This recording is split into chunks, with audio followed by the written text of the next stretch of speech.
Okay, so first you're going to need, of course, your foam board and some freezer paper, which you can get from your local grocery store.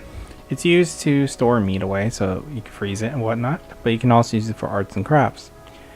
One side's wax paper and the other side's not, so make sure you tape the wax paper side onto the foam board upright, because we want to prevent sticking, because wax paper prevents things from sticking like glue and paint.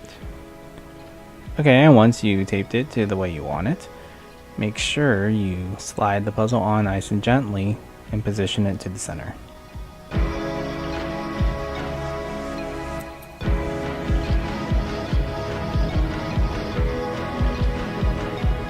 Once you position it, make sure it's all dust off and whatnot, because we don't want to glue any hair or dust or whatever onto it.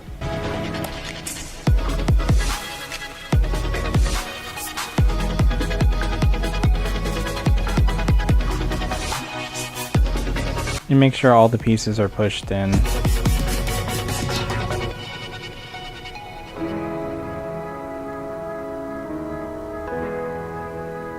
And then get your Mod Podge, which I got the one that's meant for puzzles.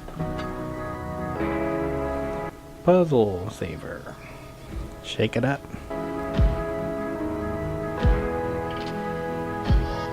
Me, I'm using a foam brush instead of a regular brush because I don't want the little brush strokes. So the foam brush is what I would recommend to use for this. And then just slightly paint over it with the glue.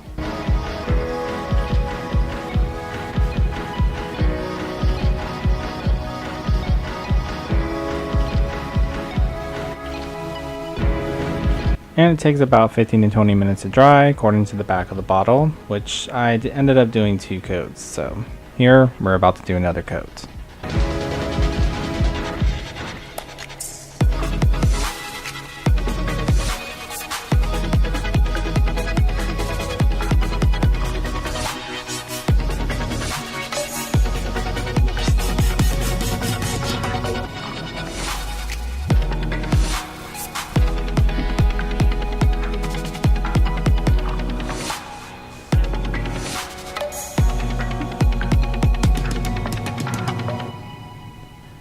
And then once everything is dry, the puzzle should move and be stuck together, but be careful because it can still break. Clean off your surface, brush it off, any dust, hair, whatever.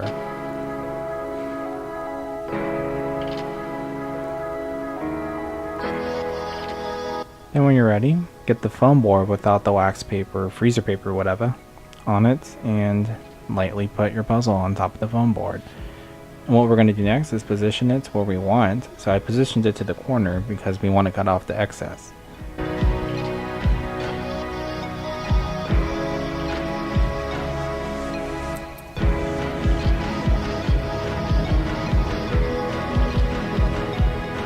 And me, I didn't get the right glue, so I had only wood glue, so I would not recommend it, but this is what I had to use for it. But yeah, you have the smeared glue that you're going to use to mount the puzzle to the foam board onto the board, so I had to use that.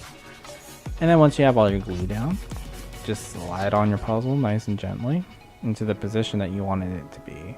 And make sure like everything's aligned correctly and there's no puzzle pieces sticking out, and just get ready to cut it.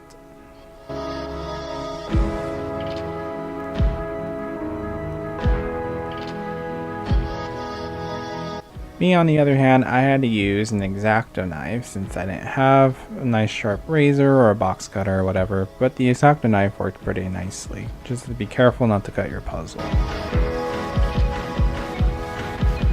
And I would always recommend having a cutting mat because you don't want to cut your stuff, like your table for example.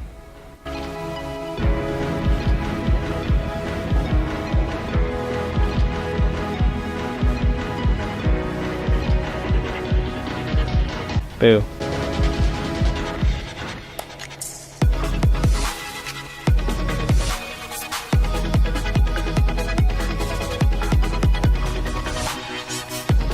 And after all that, it should be nice and stiff and sturdy once everything's dried completely.